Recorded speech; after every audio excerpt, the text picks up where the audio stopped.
Pembangunan adalah proses perubahan yang mencakup seluruh sistem sosial, di antaranya yaitu pembangunan infrastruktur. Pembangunan yang baik adalah pembangunan yang dilakukan dengan berwawasan lingkungan. Wawasan lingkungan adalah kemampuan individu atau masyarakat untuk memahami, menghargai, dan memelihara lingkungan hidup. Wawasan lingkungan penting untuk menjaga keseimbangan ekosistem dan mencegah kerusakan lingkungan yang dapat berdampak negatif pada kehidupan masyarakat dan makhluk lainnya. Sedangkan pembangunan berwawasan lingkungan adalah pembangunan berkelanjutan yang mengoptimalkan pemanfaatan sumber daya alam dan sumber daya manusia dengan cara menserasikan aktivitas manusia dengan kemampuan sumber daya alam untuk menopangnya. Pertimbangan lingkungan hidup dalam pembangunan berwawasan lingkungan menyangkut tata ruang, AMDAL atau analisa dampak lingkungan hidup, serta social cost. Kesemuanya harus diinternalisasikan dalam setiap pembuatan keputusan pembangunan. AMDAL atau analisis mengenai dampak lingkungan hidup adalah hasil studi mengenai dampak suatu kegiatan yang direncanakan terhadap lingkungan hidup yang diperlukan bagi proses pengambilan keputusan. Dengan adanya peraturan pemerintah mengenai AMDAL, maka dapat dikatakan bahwa sudah seharusnya bagi mereka yang ingin melakukan pembangunan harus memperhatikan kondisi lingkungan, apakah bisa merusak atau malah bisa berkembang. Pada video ini, kami akan meninjau apakah Terminal Pasar Induk Jakabaring sudah termasuk ke dalam terminal yang pembangunannya berwawasan lingkungan atau tidak. Sebelum itu, perkenalkan, saya Gina Rahma Srikandi. Saya Gaitaru Niko Darmawan. Saya Ainur Rohmah.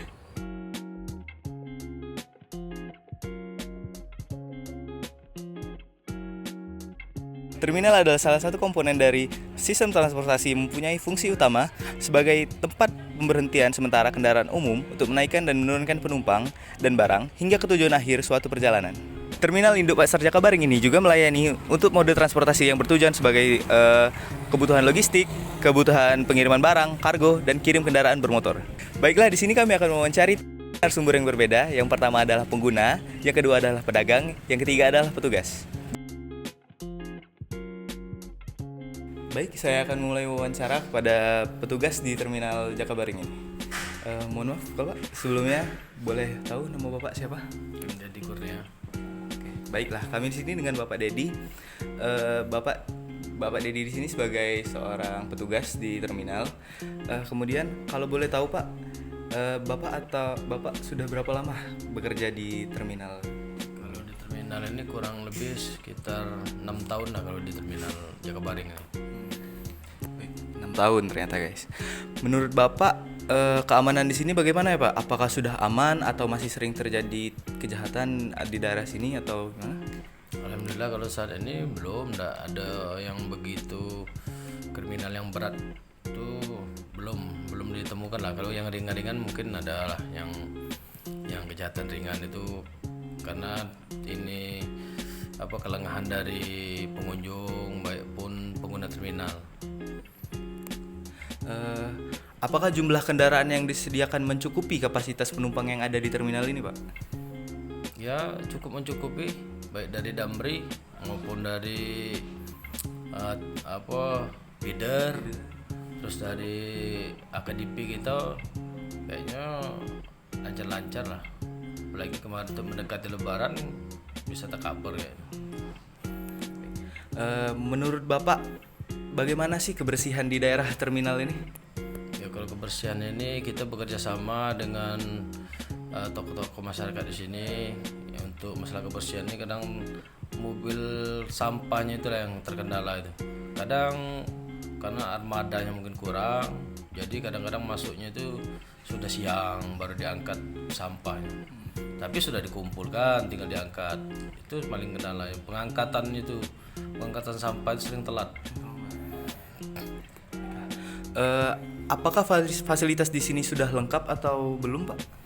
Kalau untuk fasilitas, karena terminal ini kan kalau infrastrukturnya tipe C, tapi terminal ini tipe B. Sebenarnya kalau ada infrastruktur ini belum mencukupi karena tipe B bukan seperti ini. Kali ini tipe C, ini dari tipe C peralihan ke tipe B. Dengan dibangunnya terminal ini, apakah menurut Bapak menguntungkan atau malah merugikan, Pak? Sebenarnya menguntungkan, banyak menguntungkan dari segi masyarakat atau fasilitas yang di sini, karena kalau lahan ini tidak dimanfaatkan, banyak digunakan tindakan-tindakan kejahatan atau penyalahgunaan narkoba. Jadi dengan adanya terminal ini ada aktivitas, tidak mengurangi ini tindakan-tindakan yang di tindakan melawan hukum lah. Contohnya kalau ini gelap, mungkin banyak kumpul anak-anak yang ini kan jadi tempat maksiat. Tapi dengan adanya ini tidak ada yang seperti itu. Oke, pertanyaan terakhir, apakah terminal sudah difungsikan dengan baik atau tidak menurut Bapak? Kalau menurut kami sudah difungsikan secara maksimal, baik itu dari armada kita melakukan pengaturan, baik dia masuk maupun keluar, serta antrian armada itu sudah diatur sedemikian rupa. Baiklah, sekian wawancara dari kami. Semua pendapat sudah disampaikan oleh Bapak Dedi. Saya ucapkan terima kasih ya Pak. Baiklah, sebelumnya dengan Bapak siapa? Bapak Darjis. Oh, Bapak Darjis. Bapak di sini sudah berdagang berapa lama Pak ya kalau boleh tahu? 3 tahun lebih. Menurut Bapak kalau terminal di sini keamanannya bagaimana ya Pak? Kalau masalah keamanan di sini alhamdulillah baik, aman, tertib. Tidak ada masalah kalau masalah keamanan. Kalau soal kehilangan barang atau segala macam itu pernah terjadi tidak Pak? Kalau yang kecil-kecil yang tinggal kan ada, tapi tidak terlampau banyak. Tapi begitu dilaporkan dengan kepala terminal, biasanya barang itu dapat kembali lagi. Jadi ada beberapa yang hilang kan, kemudian dilaporkan dengan kepala terminal, dicari. Entah gimana caranya, teknis orang di sini kan akhirnya dapat barang itu, kebanyakan dapat, umpamanya ya hasil dari belanjaan, dari kebanyakan yang belanja dari luar kan, kebanyakan itu dapat lagi dikembalikan. Ya. Kalau Bapak sendiri pernah mengalami kehilangan enggak? Alhamdulillah tidak pernah ini, aman di sini nih. Karena kita kan berangkatnya dari rumah sudah subuh jam 6 sampai sini pagi. Jam 6, jam 4 sore itu udah pulang kan. 4 dulu. Di sini juga ada orang lagi, sebelah kita ini ada lagi yang jual kopi, jual makanan-makanan, kemudian mie apa-apa itu kan sebelahnya ini juga. Alhamdulillah aman di sini, tidak ada masalah keamanan. Nah, kalau untuk kebersihannya Pak, menurut Bapak kebersihan di sini bagaimana ya Pak? Memang kebersihan ini masih kurang karena tenaganya, saya lihat ini tenaganya itu pertama lah tua-tua, ibu-ibu, kemudian jumlahnya sedikit. Seharusnya kalau pernah dulu kita baru masuk ke sini kan, yang untuk sebelah ini dia dibagi 4 ini, dibagi empat. 2 di sini, 2 di sebelah sana yang nyapu, kemudian masing-masing blok itu 4.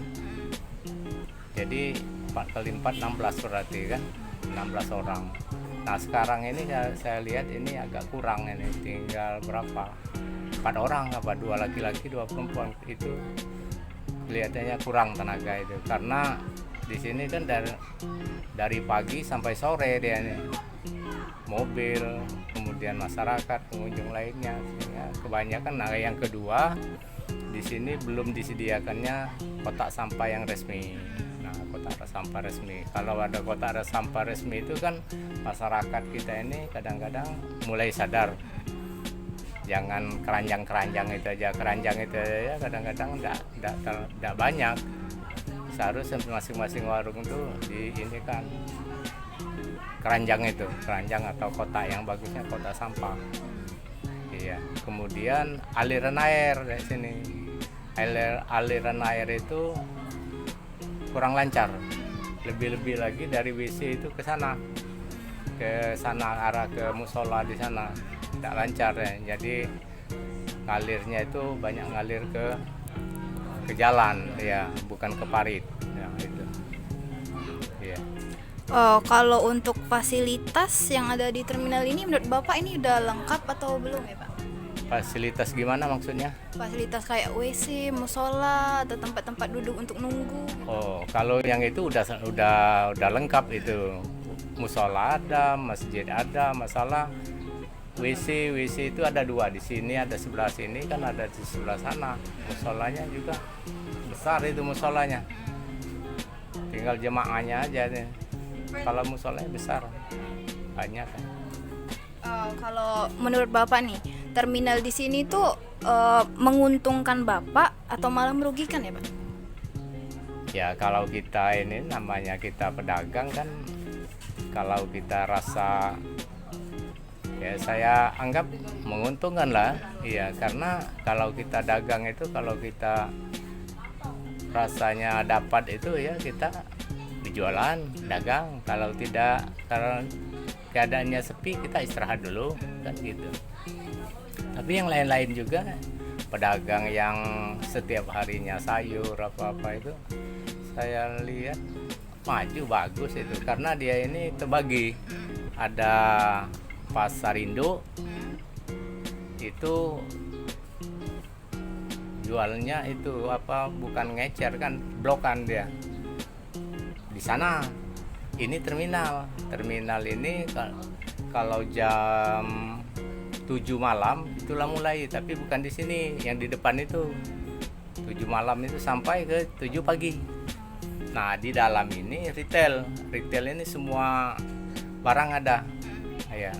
Kalau di sana kan pikulan dia jualnya ini, kalau di sini bisa 2 kilo 3 kilo. Kalau di sini inilah sudah jadi terminal ini. Kalau dulu banyak yang jual pisang apa-apa, lumayan ini sudah agak bagus ya.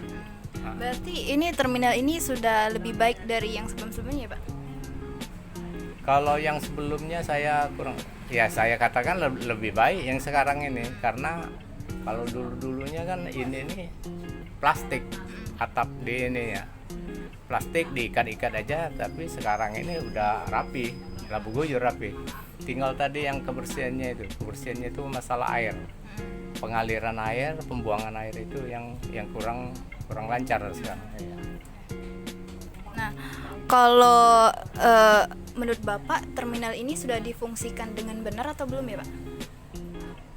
Kalau dikatakan fungsikan dengan benar, ya namanya terminal kan, saya rasa ini berguyur ini, berangsur-angsur difungsikan dengan benar karena dulunya ada pedagang, ada terminal. Sekarang ini pedagang-pedagang itu sudah diblok, sudah dipindahkan ke depan itu kan. Yang khususnya terminal sudah berfungsi sebagai terminal sekarang. Tinggal mobilnya aja, mobil Damri ini dulunya kan Prabu Muli itu banyak yang ke Tugu Mulyo, ke apa Lahat, bukan Lahat, apa Tanjung Inim. Dulu jam 10 berangkat, siangnya ada lagi 3 dulu, Tanjung Inim, Morainim tuh, Tugu Mulyo, Kayagung. Sekarang satu-satu sudah kurang kendaraannya, Damri yang masih kurang sekarang. Tapi kalau Tulung Selapan, Pampangan apa-apa itu sedang banyak itu. Oh, jadi Damri sekarang itu sudah mulai berkurang ya Pak kendaraan? Berkurang, iya, berkurang. Kalau dulu kan masing-masing kabupaten itu Tanjung Inim dengan Tugu Mulyo itu masing-masing seharinya itu ada tiga rate dia. Jam 10, jam 12, kemudian jam 2. Nah, sekarang satu jam 2 itulah Tanjung Inim dengan Tugu Mulyo. Kalau lain dengan Prabu Mulyo, kalau Prabu Mulyo jam 9 itu sudah ada, jam 9 ada, jam 10 ada, banyak kalau Prabu Mulyo. Lahat apa-apa tuh belum ada di sini. Masing-masing kabupaten Lahat tuh itu apa itu lagi Lubuk Linggau belum ada di sini. Mobilnya, Damrinya belum ada, jurusan itu. Baiklah ya Pak, makasih banyak ya Pak atas segala yang sudah dijawab pertanyaan-pertanyaan dari kami. Ya. Kami ucapkan terima kasih banyak ya Pak. Ya, oke. Setelah kami menyimpulkan hasil wawancara dari pihak-pihak yang berbeda dan tentu juga dengan melakukan pengamatan secara langsung di lapangan, kami melihat bahwa dengan adanya terminal Pasar Induk Jakabaring ini dapat menguntungkan berbagai pihak, seperti dapat memberikan lapangan pekerjaan untuk para petugas yang bekerja di sini, sebagai tempat pengguna atau penumpang angkutan umum untuk menaiki transportasi antar kota yang murah, dan juga para pedagang bisa memanfaatkan untuk membuka lapak di terminal ini. Selain itu, terminal ini juga tergolong aman karena memiliki petugas keamanan dan kecil sekali kejadian kriminal yang terjadi di sini. Di sisi lain, terminal Pasar Induk Jakabaring ini belum memiliki kotak sampah yang cukup dan juga sistem aliran air yang kurang baik, sehingga menyebabkan terjadinya genangan air di beberapa titik di terminal ini. Harapan kami ke depan, semoga Terminal Pasar Induk Jakabaring ini dapat menjadi terminal yang lebih baik lagi, dengan melengkapi kotak sampah agar dapat menjaga kebersihan terminal ini dengan baik, serta dapat membenahi sistem aliran air pada terminal ini.